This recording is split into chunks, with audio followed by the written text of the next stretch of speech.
तर पुन्हा एकदा मी सगळ्यांचं स्वागत करतो या ठिकाणी. कालपासून आपण एक नवीन पद्धतीनं बोलायला सुरुवात केली आणि ती म्हणजे दोन शब्द आपण काल आपल्या या सत्रामध्ये अं, जोड शब्द त्याला आपण म्हणतो. ते दोन शब्द आपण या ठिकाणी घेतलेले आहेत.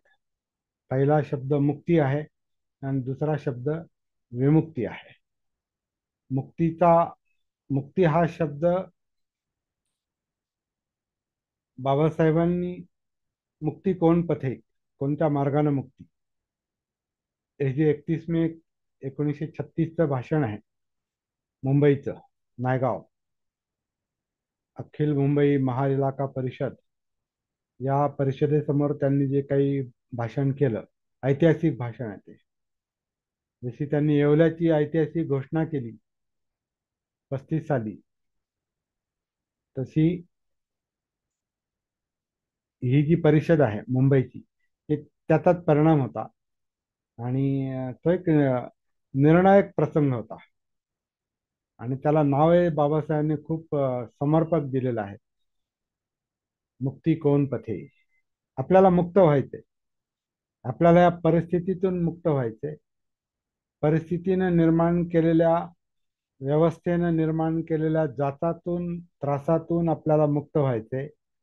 आणि एकट्या दुकट्याला नाही तर काही कोटी लोकांना त्याच्यातून बाहेर पडायचे, असा एक उद्देश ठेवून बाबासाहेबांनी मुक्ती कोण पथे, आता आपण कोणत्या मार्गाने आपण मुक्त होणार या परिस्थितीतून, या जाचातून, या अस्पृश्यतेच्या जाचातून, अन्यायाच्या जाचातून, आणि त्याचे जे काही अनेक दुष्परिणाम झालेले आहेत, ते दुष्परिणाम त्यांनी त्यांच्या त्या भाषणामध्ये मांडलेले आहेत. त्याच्यावर आपण थोडासा विचार करणार आहोत. या सगळ्या त्रासातून, दुःखातून मुक्त होण्यासाठी आपल्याला कोणता मार्ग निवडला पाहिजे, म्हणून त्यांनी ते नाव दिलं, मुक्ती कोण पथे, कोणत्या मार्गाने मुक्ती. आणि दुसरा शब्द जो आहे तो विमुक्ती आहे.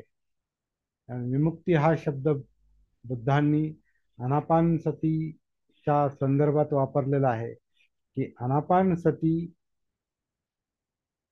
सुद्धा अंतिम जे टार्गेट आहे, जो उद्देश आहे, तो विमुक्ती आहे. तर मुक्ती आणि विमुक्ती हा जोड शब्द आपण कालपासून आपल्या याच्यामध्ये विचार करायला घेतलेला आहे.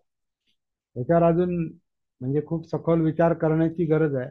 मला तो हे हा हा जोड शब्द मला, दोन्ही शब्द मला माहिती होते, परंतु मी एकत्रित कधी त्याच्यावर विचार नाही केला. वेगवेगळा अभ्यास केलेला आपल्याला, आपल्यापैकी काही लोकांना माहिती आहे. दोन्ही शब्द, दोन्ही विषय म्हणजे मुक्ती कोण पथे आणि आनापान सती सुत्त, हे दोन्ही विषय माझ्यासाठी जिव्हाळ्याचे आहेत, जवळचे आहेत. त्याच्यावर अनेक वेळा मी व्याख्यानं पण दिलेली आहेत. आणि हे आपल्या जागृतीच्या कार्यशाळेमध्ये हा विषय मी गेल्या 8-10 वर्षापासून मांडत आलेलो आहे. आणि माझ्या मनातला विषय हा 20-22 वर्षाचा आहे, 25 वर्षाचा आहे जवळपास आता. त्याला 25 वर्ष होती. सतीचा विषय, जागृतीचा विषय. आणि मुक्ती कोण पथे हा विषय समजायला खूप अवघड आहे बाबासाहेबांचा. तो समजून घ्यायचा प्रयत्न आपण करणार आहोत. हा हा संदीप त्रिभुवन आलेले आहेत, घेऊ का?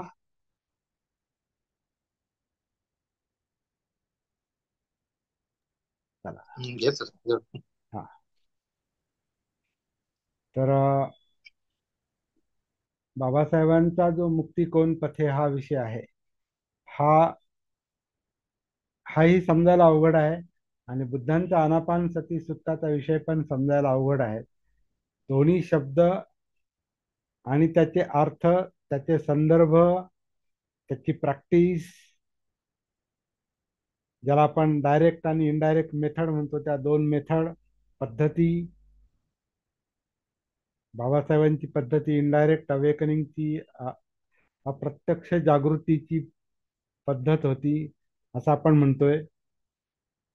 त्याचा थेट परिणाम मनावर होत होता, परंतु ती अ, परिस्थिती परिस्थितीजन्य पद्धत होती ती.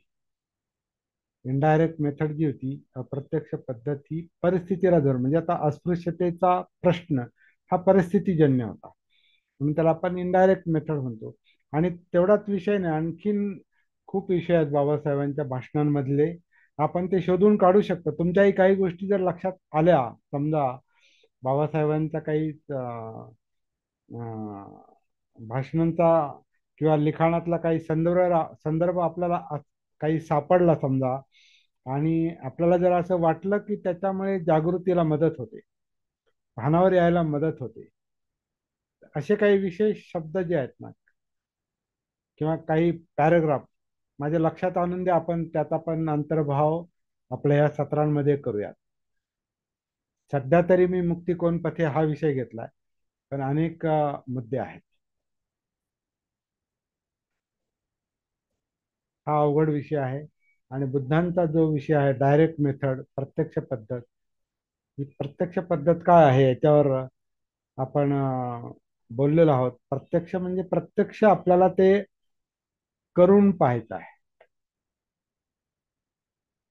प्रत्यक्ष आपल्याला त्याची साधना करायची आहे, त्याची प्रॅक्टिस करायची आहे, म्हणून ती डायरेक्ट मेथड आहे. म्हणजे आपला श्वास आपल्याला डायरेक्ट बघायचा आहे. आपली काया जी डायरेक्ट ऑन करते, अपान करते,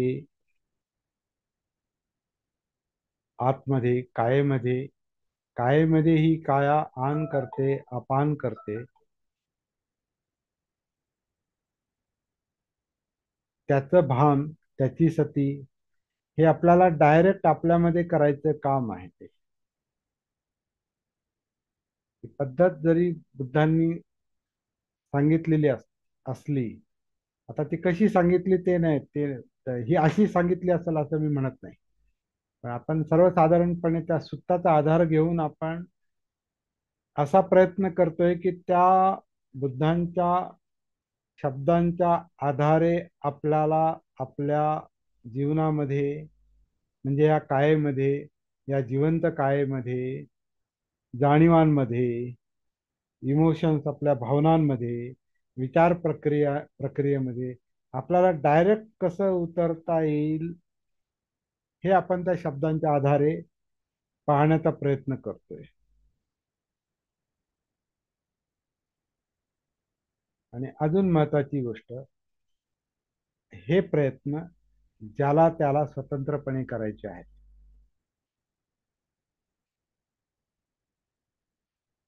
हा स्वतंत्र मार्ग आहे, स्वावलंबी मार्ग आहे.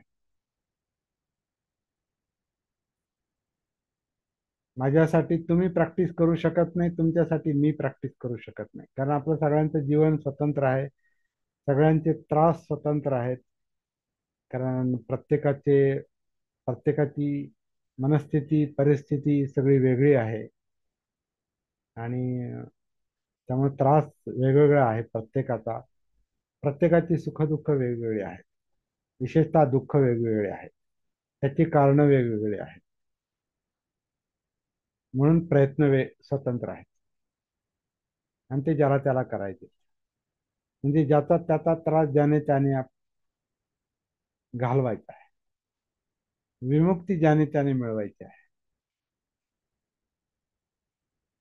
बाबासाहेबांनी सुद्धा मुक्तीचा संदेश दिला, मुक्ती कोण पथे सांगितलंय, परंतु त्यांनी हे संकेत दिलेत की ज्याने त्याने आपल्या जीविताची जबाबदारी आपल्या स्वतःच्या शिरावर घेतली पाहिजे. म्हणजे तोही स्वावलंबनाचा मार्ग आहे, तोही स्वतंत्र मार्ग आहे आणि स्वातंत्र्याचा मार्ग आहे. तर ह्या काही डॉक्टर बाबासाहेब आणि बुद्ध यांच्या संदेशातले काही कॉमन फॅक्टर, कॉमन गोष्टी ज्या आहेत, समान समान मुद्दे आणि समान धागा, आणि आपली साधना, प्रॅक्टिस, याचा आपण मेळ घालण्याचा प्रयत्न करणार आहोत. आणि हे काम सध्या तरी आपण 12 मे पर्यंत करणार आहोत. नंतर ज्याची त्याची जबाबदारी आहे. पण किमान या 12 मे पर्यंत तरी आपल्याला या सत्रांमध्ये नियमित यायचं आहे. उद्यापासून आपल्यातले काही लोक समजा याच्यातले गळाले, तर त्यांना परत मला म्हणजे समजा जास्तच 2 आणि 3 दिवस नाही आले समजा, तर मग त्यांना याच्यात परत त्यांनी बसावं असं मला वाटत नाही. तुम्ही तिकडे मोबाईल तुमचं हे चालू करून ऑन करून तुम्ही याच्याशी कनेक्टेड राहा. परंतु नाही जमलं तर म्हणजे तो काय हा निर्णय आपण रागाने नाही घेणार. हा निर्णय आपण याच्यासाठी घेतोय की मध्येच गायब झाले आणि मध्येच आले तर इतर लोकांवर पण त्याचा परिणाम होतो आणि तुम्हाला पण विषयाची लिंक लागणार नाही. मग हा विषय आपण नंतर प्रत्यक्ष घेणारच आहोत. प्रत्यक्ष कार्यशाळा पण आपण घेणार आहोत या विषयावर. हा एक चांगला विषय आपल्याला सापडलेला आहे. परंतु किमान सध्या तरी 12 तारखेपर्यंत आपण सलग राहावं. आहे त्या लोकांनी, नवीन लोकांपैकी कोणी असं सुरुवाती समजा आता आठवडाभर काही लोक बसलेले आहेत, 7-8 दिवस मला वाटतं बसले. आज कितवा दिवस आहे? आज 13वा. आज कितवा दिवस आहे? 13वा. हा, आज 13वा दिवस आहे. तर काही लोक पहिले 7-8 दिवस रेग्युलर बसलेले आहेत. त्यांना यायचं असेल तर आपण घेऊ. परंतु 2-3 दिवसानंतर मग तो पण विचार आपल्याला करावा लागेल. थोडंसं स्ट्रिक्ट राहिलेलं बरं, म्हणजे माझी पण मानसिकता थोडीशी अभ्यास घेण्याकडे राहते. नाहीतर मग कोण येतं आणि कोण जातं, कधी येतं, कसंही येतं, कसंही बसतं, आणि तर माझं पण मग मनस्थिती त्याच्यामध्ये राहत नाही.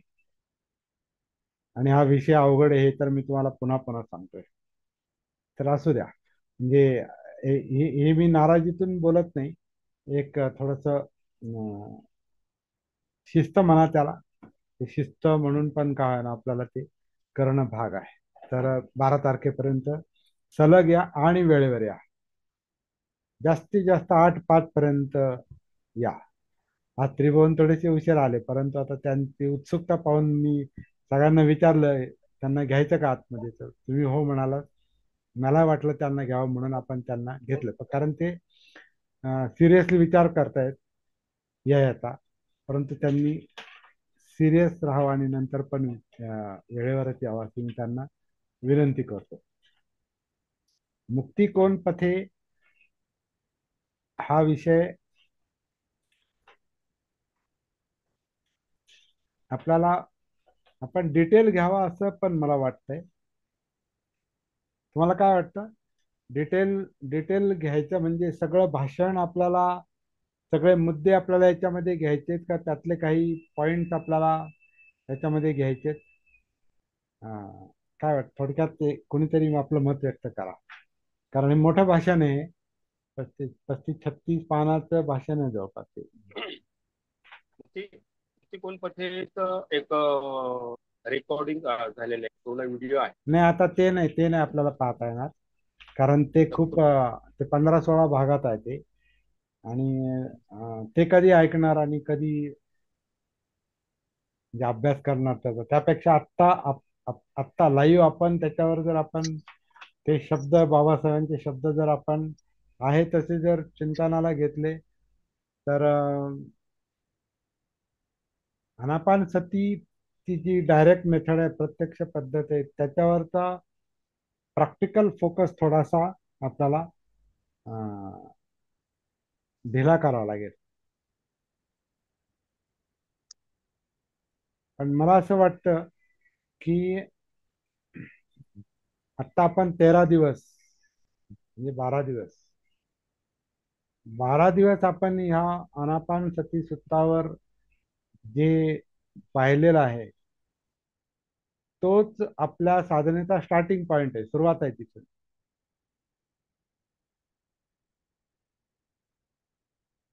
पहिली गोष्ट, सती म्हणजे काय, भान जागृती म्हणजे काय, याच्यावर आपण खूप प्रकाश टाकलेला आहे की आपल्याला सगळं जी आपल्या मनाची भटकंती आहे ती सोडून आपल्याला इथे यायचं आहे, यही पस्तिको, ह्याच्यावर आपण खूप फोकस केलेला आहे आणि तो फोकस विसरायचा नाही. मागचं मागचं सोडून नाही द्यायचं, नाही तर मागे पाठ पुढं सपाट नाही. काय म्हणतात, पुढं पाठ मागे सपाट असं नाही करायचं.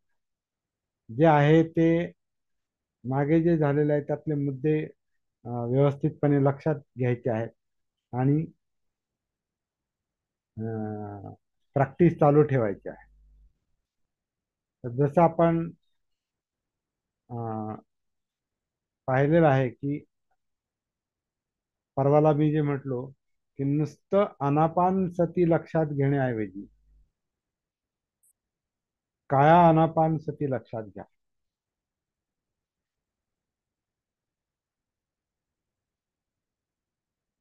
या देहामध्ये, या कायेमध्ये,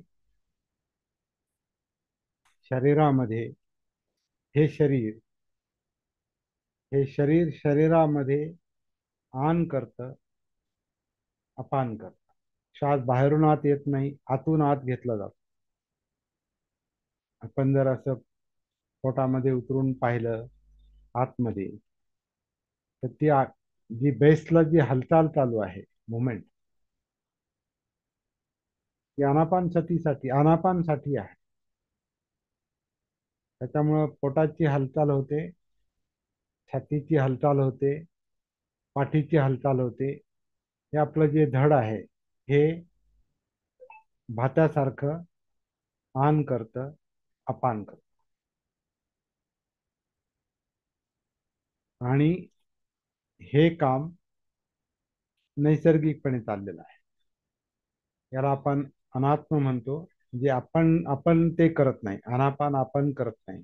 किंवा कायेला पण, शरीराला पण आपण सांगत नाही तू श्वास घे, तू सोडन, मग असं नाही चाललेलं ते. ते आपलं काम नाही. अनापान करणं आपलं काम नाही, ते नैसर्गिक काम आहे. तर हे जे नैसर्गिक कार्य आहे कायेमध्ये चालणारं, त्याची सती, त्याचं भान, म्हणजे काया आन करताना काया आन करत आहे याचं भान, याची सती. काया अपान करताना अपान होत आहे याची सती. हा जो पहिला धडा आहे हा चांगला आपल्याला गिरवायचा आहे. याच्या निमित्तानं काय होईल, आपण आपल्या जिवंत कायेच्या संपर्कात येऊ, म्हणजे या जीवनाच्या संपर्कात येऊ. आणि या कायेमध्येच सगळं जीवन आहे आपलं. या कायेमध्येच आपल्या जाणीवा आहेत. जिवंतपणा म्हणजे जाणीवा. आपल्या जाणीवा आहेत, वेदना ज्याला म्हणतात पालीमध्ये. या कायेमध्येच आपल्या अं, आपलं चित्त आहे, म्हणजे इमोशन्स आहेत. आपल्या इच्छा, आकांक्षा, तृष्णा ह्या कायेमध्येच आहे. तोही आपला पुढचा विषय आहे. पण तो आपोआपच येतो, तो नैसर्गिकपणे येतो, तो ओढून ताडून आणायची गोष्ट नाही. आपण एखाद्या रस्त्याने चाललो का त्या रस्त्यावर लागणारे वेगवेगळे टप्पे हे जसे आपोआप प्रवास करताना आपल्याला येतात, तसं हा प्रवास जो आहे, आंतरिक प्रवास, हा प्रवास चालू असताना आपोआपच काया, वेदना, चित्त आणि शेवटी विचार प्रक्रिया, हा मार्ग आहे, आतून मार्ग आहे. माझ्या म्हणण्याचा थोडासा अर्थ तुम्ही जर लक्षात घेतला आणि दिशा पण मी सांग थोडीशी लक्षात आणून देण्याचा प्रयत्न करतो. ते नंतर पाठीच्या कण्यातून असेल किंवा कशी ते वेगळा स्वतंत्र अनुभव आहे, यांनी गडबड करायची नाही. ह्याच्यामध्ये अनुभवांची कधी गडबड करता कामा नये. अनुभव हे टप्प्याटप्प्यानंच येणार. जसे रस्त्याचे स्टेशन, रस्त्याचे टप्पे जसे नॅचरली येतात, तो रस्ता चालता चालता तसे हे टप्पे नॅचरली नाही, आपोआपच येणार आहे. रस्त्यात रस्त्याच्या सुरुवातीला आधी कुठेतरी किंवा मध्ये आधी आपण थांबलो तर ते पुढचे टप्पे आपल्याला लागणारच नाही. पुढचे स्टॉप लागणारच नाही. तशी साधना आपण ही प्रॅक्टिस जर आपण कुठेतरी थांबलो तर आपण मनापर्यंत जाऊ शकत नाही, पोहोचू शकत नाही. हे थोडंसं फक्त लक्षात घ्यायचं. परंतु पहिला जो बेस आहे, पहिला जो टप्पा आहे, पहिली जी एंट्री आहे, ज्याला आपण कनेक्टिव्हिटी म्हणतो, स्वतःशी कनेक्टिव्हिटी म्हणतो, ही पहिली एंट्रीच फार महत्वाची आहे. आणि का महत्वाची आहे, तर आपण याच्यावर खूप फोकस टाकलेला आहे की आपलं मन भरकटत असतं, आपलं मन अनेक विषयामध्ये व्यस्त असतं. शेकडो, हजारो, लाखो संस्कारांनी आपण बनलेलो आहोत. त्या सगळ्यामध्ये आपलं मन व्यस्त असतं आणि त्याला या विषयामध्ये आणायचं असतं. तर ते असं सांगितलं आणि आलं असं होत नाही. ते जसजशी आपण सती जागृतीची प्रॅक्टिस करतो, तसतसं त्या मनाचं, चित्ताचं जे विचलन आहे,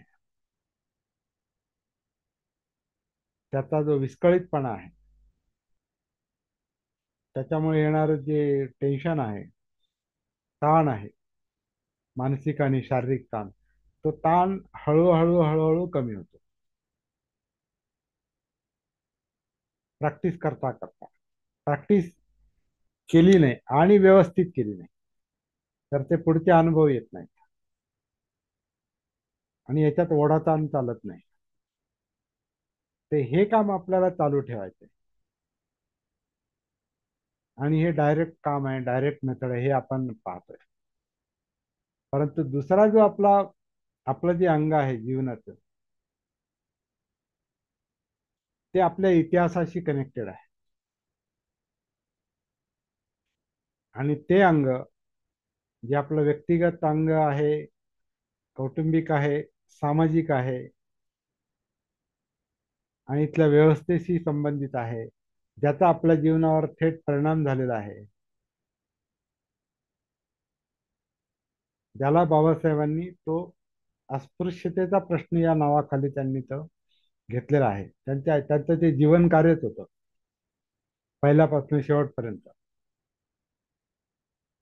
त्याच्याशी आपण डायरेक्ट कनेक्टेड आहोत. म्हणजे समजा आजचा आपला जर स्वभाव पाहिला, याचे धागेदोरे त्याच्यात सापडतील आपल्याला. समजा आपला लॅक ऑफ कॉन्फिडन्स असेल, समजा आत्मविश्वासाचा अभाव असेल, त्याचे धागेदोरे आपल्याला त्या इतिहासात सापडतात, त्या व्यवस्थेत सापडतात. आपण सहज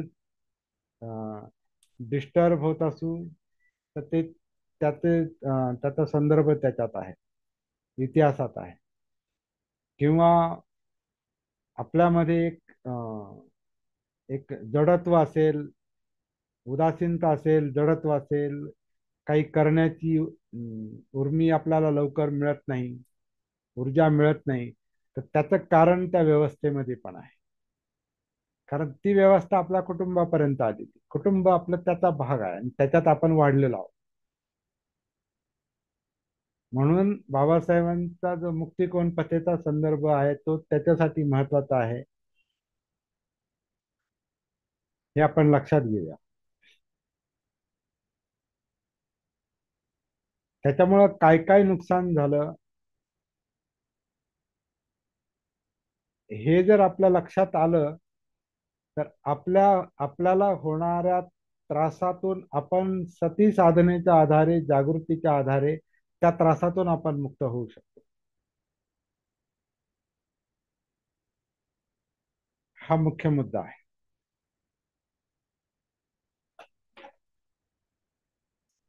तर काय म्हटलेलं आहे, थोडस मी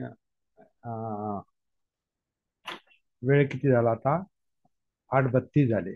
आपण एक 10 मिनिटापर्यंत जेवढं वाचन होईल, दररोज आपण 10 10 मिनिट आपण त्याचं वाचन करू शकतो, तेवढा वेळ आपल्याकडं असणार आहे.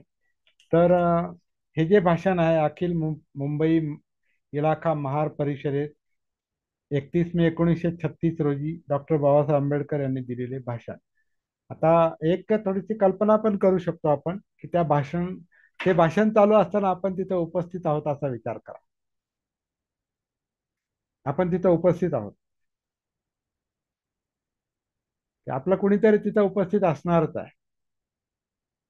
आपल्या रक्तमासातलं कुणीतरी तिथे उपस्थित असणार आहे. आपल्या पूर्वजांपैकी आपण उपस्थित आहोत अशी एक कल्पना करा. कारण त्याचा संबंध आपल्याशी आहे म्हणून. सद्गृहस्थ बांधवांनो आणि भगिनींनो, ही परिषद मी केलेल्या धर्मांतराच्या घोषणेचा विचार करण्याकरता मुद्दाम बोलवण्यात आलेली आहे. हे मुक्तिकोण पथे म्हणजे धर्मांतर असाही त्याचा एक आहे. परंतु बाबासाहेबांनी केवळ एक धर्म सोडून दुसऱ्या धर्मात जायचं म्हणून धर्मांतर केलं नाही, हेही तितकंच खरं आहे. कारण फक्त एक एक धर्म बदलायचा आणि दुसरा धर्म घ्यायचा हा विषय नव्हता त्यांच्या डोक्यात. त्यांच्या डोक्यात काय काय विषय होता तो त्यांनी 14 ऑक्टोबर 1956 बोलून दाखवलेला आहे. आम्ही मनुष्य मात्राला पूर्णावस्थेत नेण्यासाठी प्रयत्न करत आहोत.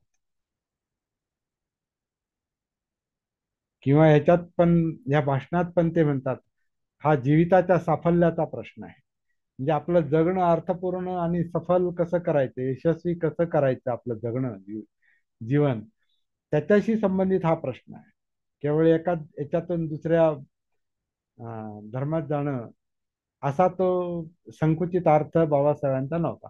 म्हणून त्याला त्यांनी दुसरं अर्थपूर्ण नाव दिलं, मुक्ती कोण पथे. मुक्ती कोणत्या मार्गाने.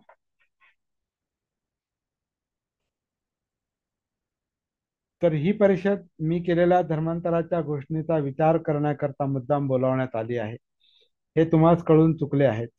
धर्मांतराचा विषय हा माझ्या दृष्टीने अत्यंत जिव्हाळ्याचा आहे. इतकेच नव्हे तर तुमचे पुढील सर्व भवितव्य म्हणजे आपलं, तुमचे पुढील सर्व भवितव्य माझ्या दृष्टीने त्याच्यावर अवलंबून असल्या कारणाने तो विषय मला अत्यंत महत्वाचाही वाटतो. हे महत्व तुम्हा सर्वांना पटले आहे असे म्हणण्यास काही हरकत वाटत नाही. तसे नसते तर आज एवढ्या मोठ्या समुदायाने तुम्ही इथे जमला नसता. आणि म्हणून तुम्ही सर्वजण जे या ठिकाणी जमला आहात ते पाहून मला अतिशय आनंद वाटतो. धर्मांतराची घोषणा केल्यापासून म्हणजे येवल्याची धर्मांतराची घोषणा 1935 सालची, धर्मांतराची घोषणा केल्यापासून अनेक ठिकाणी लहान मोठ्या प्रमाणावरती सभा भरवून आपल्या लोकांनी या विषयावरील आपले मत व्यक्त केलेले सर्वांच्या कानी आलेले आहे. परंतु सर्वांनी एके ठिकाणी जमून विचारविनिमय करून धर्मांतराच्या प्रश्नाची निर्णयात्मक चर्चा करण्याची संधी आज पावेतो आपल्याला प्राप्त झालेली नव्हती. तशा संधीची तुमच्यापेक्षा मला अत्यंत जरुरी होती. धर्मांतराची मोहीम सफल होण्याकरता पूर्वतयारीची फार आवश्यकता आहे. ही गोष्ट तुम्हा सर्वांना कबूल करावी लागेल. धर्मांतर हा काही पोरखेळ नव्हे. धर्मांतर हा मौजेचा विषय नव्हे. हा प्रश्न माणसाच्या जीविताच्या साफल्याचा प्रश्न आहे. जो मगाशी आपण बोललो, जीविताच्या साफल्याचं म्हणजे आपलं जगणं, जीवन कसं सफल बनवायचं, यशस्वी कसं बनवायचं, तो हा प्रश्न आहे. जहाजातून एका बंदराकडून दुसऱ्या बंदराला नेण्याकरता नावाड्याला जेवढी पूर्वतयारी करावी लागते तेवढी पूर्वतयारी धर्मांतराकरता करावी लागणार आहे. त्याशिवाय हा तीर सोडून पहिलं तीर गाठणे शक्य होणार नाही. आता ही गोष्ट लक्षात घ्या. हा तीर म्हणजे हा यातनांचा तीर आहे आणि पहिलं तीर म्हणजे हा मुक्तीचा तीर आहे. त्याशिवाय हा तीर सोडून पहिलं तीर गाठणे शक्य होणार नाही. परंतु नावेत किती उतारू येतात याचा अंदाज समजल्याखेरीज नावाडी सामान सुमान जमवण्याच्या प्रयत्नात लागत नाही. त्याचप्रमाणे माझी स्थिती आहे. किती लोक धर्मांतर करण्यास तयार आहेत याचा कयास लागल्याशिवाय मला धर्मांतराची पूर्वतयारी करण्याच्या उद्योगास लागणे शक्य नाही. परंतु आपल्या लोकांची कुठेतरी एकत्र अशी परिषद झाल्याशिवाय लोकमताचा ठाव मिळणे शक्य नव्हते. अशा प्रकारे लोकमताचा ठाव घेण्याची संधी मला प्राप्त झाली पाहिजे असे जेव्हा मी मुंबईच्या कार्यकर्त्या लोकांस सांगितले तेव्हा त्यांनी खर्चाची अगर परिश्रमाची सबब पुढे न करता परिषद भरवण्याची जबाबदारी आपल्या अंगावर मोठ्या खुशीने घेतली. ती जबाबदारी पार पाडण्याकरता त्यांना किती कष्ट सोसावे लागले याची हकीकत आपले परमपूज्य पुढारी व स्वागत मंडळाचे अध्यक्ष राजमान्य राजश्री रेवजी दगडूजी डवळस यांनी आपल्या भाषणात सविस्तरपणे सांगितलेली आहे. इतक्या खस्ता खाऊन त्यांनी माझ्याकरता हा जो सभेचा घाट घडवून आणला, त्याकरता मी परिषदेच्या स्वागत मंडळाचा अत्यंत ऋणी आहे. हे प्रास्ताविक आहे. इथपर्यंत प्रास्ताविक केलं. त्यांनी पुढं असं म्हटलेलं आहे, तेवढा एक परिच्छेद वाचतो. नुसत्या महारांचीच परिषद का? कारण ही महार परिषद अखिल मुंबई इलाखा महार परिषद होती. तर तिथं ते त्याचं स्पष्टीकरण करतात की नुसत्या महारांचीच परिषद का? तर माझी धर्मांतराची घोषणा जर सर्व अस्पृश्यांकरता आहे, तर मग सर्व अस्पृश्यांची सभा का बोलावली नाही? नुसत्या महारांची सभा का बोलावण्यात आली? असा आक्षेप काही लोक घेण्याचा संभव आहे. ज्या प्रश्नाची चर्चा करण्याकरिता ही सभा बोलावण्यात आली आहे, त्या प्रश्नाचा खल करण्यापूर्वी या आक्षेपाला उत्तर देणे मला आवश्यक वाटते. महारांची सभा का बोलावली व सर्व अस्पृश्यांची सभा का बोलावली नाही, याला अनेक कारणे आहेत. पहिले कारण असे की या परिषदेत कसल्याही प्रकारच्या मागण्या मागावयाच्या नाहीत, सरकारपासून काही राजकीय हक्क मागावायचे नाहीत किंवा हिंदू लोकांकडून काही सामाजिक हक्क मागावायचे नाहीत. आपल्या जीविताचे काय करायचे, आपल्या जीवनाचं काय करायचं, हाच प्रश्न अनापानसती सुत्ताशी संबंधित पण आहे. आपल्या जीवनाचं काय काय करायचं, ह्याच्यासाठी आपल्याला ही साधना आहे, जागृतीची साधना. तोच विषय बाबासाहेबांच्या या अं, अं, संदेशामध्ये आहे की आपल्या जीविताचे काय करावायचे, आपल्या आयुष्यक्रमाची रूपरेषा कशी ठरवावयाची, एवढाच प्रश्न या परिषदेपुढे आहे. आणि तो प्रश्न ज्या त्या जातीला सोडवता येण्यासारखा आहे. तर तो ज्या त्या जातीने स्वतंत्र विचार करून सोडवणे बरे, फार महत्वाचा मुद्दा आहे. काही लोकांना वाटतं आपण सगळ्यांना घेऊन हे सामाजिक काम करू, अशक्य आहे. कारण इथली परिस्थितीच अशी आहे की ज्या त्या जातीनेच ज्याचा त्याचा प्रश्न सोडवला पाहिजे. सगळ्यांना मिळून मिसळून आपण चालू शकतो, एकमेकांचा आपण काय म्हणतात चर्चा करू शकतो. परंतु जातीची समस्या अशी आहे की तिथे आपल्याला याच्याशिवाय पर्यायच नाही. ज्याने त्याने ज्या त्या जातीने ज्याचा त्याचा प्रश्न सोडवावा, याच्याशिवाय दुसरा पर्याय नाही. तर तो प्रश्न ज्या त्या जातीला सोडवता येण्यासारखा आणि तो ज्या त्या जातीने स्वतंत्र विचार करून सोडवणे बरे. ज्या कारणाकरता सर्व अस्पृश्य लोकांची सभा एकत्रित करण्याची मला आवश्यकता वाटली नाही, त्यापैकी हे एक कारण आहे. नुसती महारांचीच परिषद भरवण्याचे दुसरेही एक कारण आहे. धर्मांतराची घोषणा केल्यापासून आज जवळजवळ 10 महिन्यांचा अवधी लोटलेला आहे. म्हणजे 1935 ते हे हा जो 31 मे 1936, 13 मे बहुतेक 13 मे 35 आणि हे 31 मे 1936, हा जो तो 13 मे नाही, किती तारीख होती ती?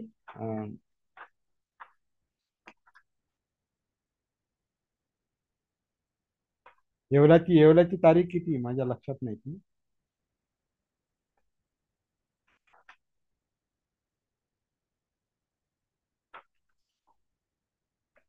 ठीक आहे, पाहून आपण उद्या सांगतो मी तुम्हाला. तर त्या येवल्याच्या घोषणेपासून येवल्याच्या धर्मांतराची घोषणा केल्यापासून आज जवळजवळ 10 महिन्यांचा अवधी लोटलेला आहे. या अवधीत लोकजागृतीचे काम पुष्कळसे झालेले आहे.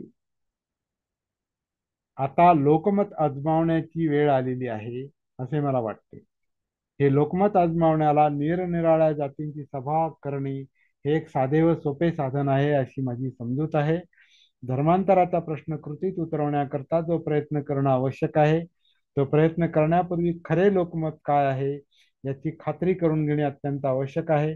आणि माझी अशी समजूत आहे की जाती जातीची सभा करून आजमावलेल्या लोकमताबद्दल जशी खात्री देता येईल, तशी सर्वसाधारण अस्पृश्यांची सभा भरवून आजमावलेल्या लोकमताबद्दल देता येणार नाही. कारण सर्व अस्पृश्यांची परिषद असे नाव देऊन जरी सभा बोलावली, तरी ती सर्व अस्पृश्यांची प्रातिनिधिक स्वरूपाची सभा होऊ शकणार नाही. याचा अर्थ आपण नीट विचार करून लक्षात घ्यावा. हा एक वेगळा अभ्यासाचा विषय आहे आणि तो अभ्यास ज्याने त्याने करायचा आहे. तर तसे होऊ नये आणि लोकमताची खात्री करून घेता यावी म्हणूनच नुसत्या महार लोकांची सभा भरवण्यात आलेली आहे. या सभेत इतर जातींचा समावेश न केल्यामुळे त्यांचे काही नुकसान होऊ शकत नाही. त्यांना धर्मांतर करावयाचे नसेल तर त्यांचा या सभेत समावेश न केल्यामुळे त्यांना वाईट वाटण्याचे काही कारण नाही. त्यांना धर्मांतर करावयाचे असेल म्हणजे मुक्त व्हायचं असेल तर या सभेत त्यांचा समावेश करण्यात आला नव्हता म्हणून त्यांच्या धर्मांतरात कसली आडकाठी येऊ शकणार नाही. जशी महार लोकांची सभा भरवण्यात आलेली आहे तशीच अस्पृश्यातील इतर जातींना आपापल्या जातीच्या सभा भरून या विषयासंबंधाने आपले लोकमत व्यक्त करण्याची संधी मोकळी आहे व तशा सभा त्यांनी कराव्या अशी मी त्यांना सूचना करतो व त्या कामी त्यांना माझ्याकडून जी मदत होण्यासारखी असेल ती मी अवश्य करीन. येथवर झाली ती केवळ प्रस्तावना झाली. आता मी आजच्या सभेच्या मुख्य विषयाकडे वळतो.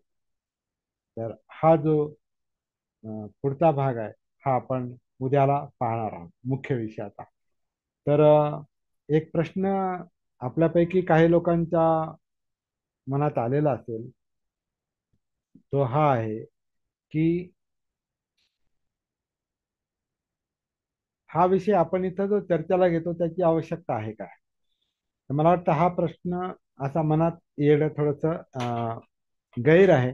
जसं मी आधी सुरुवातीला सांगितलं की आपलं जीवन हे डायरेक्ट या प्रश्नांशी जोडलं गेलेलं आहे आणि ह्याचा आपल्या जीवनावर डायरेक्ट परिणाम झालेला आहे. आपल्या पूर्वजांच्या जीवनावर झाला म्हणजे आपल्या जीवनावर झाला. कारण आपण त्यांच्या संगतीत मोठे झालो, त्यांच्या सहवासात मोठे झालो.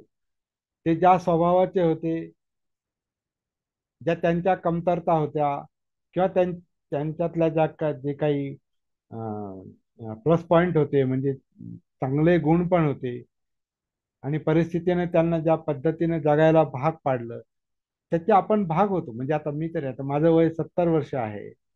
माझं बालपण अशा परिस्थितीत इतकं जरी नसेल तरी त्या परिस्थितीत गेलेलं आहे. म्हणजे अस्पृश्यता न शिवणं काय भानगड आहे हे मी थोडंसं स्वतः अनुभवलेलं आहे. आमच्या वडिलांनी जास्त अनुभवलं, त्यांच्या वडिलांनी आणखीन जास्त अनुभवलं, त्याच्या आधीच्या लोकांनी आणखीन जास्त अनुभवलेलं आहे. परंतु ज्याला महारवाडा म्हणतात किंवा महार वस्ती म्हणतात त्या वस्तीशी मला वाटतं असं इथं कोणी नसेल की ज्या वस्तीशी ते आपला संबंध नाही. आपला संबंध डायरेक्ट आहे त्याच्याशी. म्हणजे आपला जीवनाचा संबंध डायरेक्ट त्याच्याशी आहे म्हणून हे भाषण महत्वाचं आहे. आता हे त्या काळातले जे प्रश्न होते ते आज जरी नसले तसेच्या तसे तर त्याचा प्रभाव मात्र आपल्या मनावर आहे, आपल्या वर्तणुकीवर आहे, आपल्या इमोशन्सवर आहे, आपल्या भावनावर आहे. आणि आता आपण आजूबाजूचं वातावरण पाहून पण आपल्या हे लक्षात येतं. म्हणजे ती परिस्थिती बदललेली जरी असली तरी 100% बदललेली नाही आणि आपल्या मनावरचा जो परिणाम आहे तो परिणाम सुद्धा आपल्याला अं, पाहण्याची आवश्यकता आहे. आणि तो कसा कसा पाहता येईल. सतीनं जागृतीनं आपल्याला जगण्याचं जीवनाचं भान आलं पाहिजे आणि म्हणून आपल्याला इनडायरेक्ट या अप्रत्यक्ष पद्धतीतून प्रत्यक्ष पद्धतीकडे वळावं लागतं म्हणजे बुद्धाकडे वळावं लागतं. आणि बुद्धानं जे जे काही सांगितलं त्या अनेक गोष्टी आहेत त्यातली एक गोष्ट आपण फक्त पाहतोय ते म्हणजे आनापानसती सुक्त. याच्या अनुषंगाने आणि आणखीनही गोष्टी आपण पाहणार आहोत. तर ह्या दोन दोन मोठ्या विषयांना आपण कितपत न्याय देऊ शकतो 12 मे पर्यंत हे तेव्हाच कळणार आहे आपल्याला. परंतु याचा मला तरी खूप म्हणजे व्यक्तिगत लाभ होईल असं मला वाटतं. आपल्याला होईल अशी मी आशा करतो. जे लोक याच्याबद्दल सिरियसली विचार करतील त्यांना डेफिनेटली लाभ होणार आहे. आणि ह्या सूत्राला धरून आपण पुढे चालून काही काम करू शकलो तर ती फार मोठी गोष्ट असणार आहे. तसं आत्ताच माझ्या डोक्यात तसा विचार नाही, परंतु त्याचं बीजारोपण तरी किमान आपण करू शकतो. समाजातला जो भरकटलेली अवस्था आहे समाजाची, समाजात सामाजिक मनाची आणि व्यक्तिगत मनाची जी काही अवस्था आहे, त्याच्यातून त्याच्यावर वर्क करण्यासाठी, त्याच्यावर कार्य करण्यासाठी आपल्याला अशा पद्धतीचा अभ्यास उपयोगी ठरेल अशी मला आशा वाटते. आज मी इथं माझ्या पुरतं थांबतो आणि तुम्हाला जे काही मत मांडायचे त्याच्यासाठी मी या ठिकाणी रेकॉर्डिंग बंद करतो.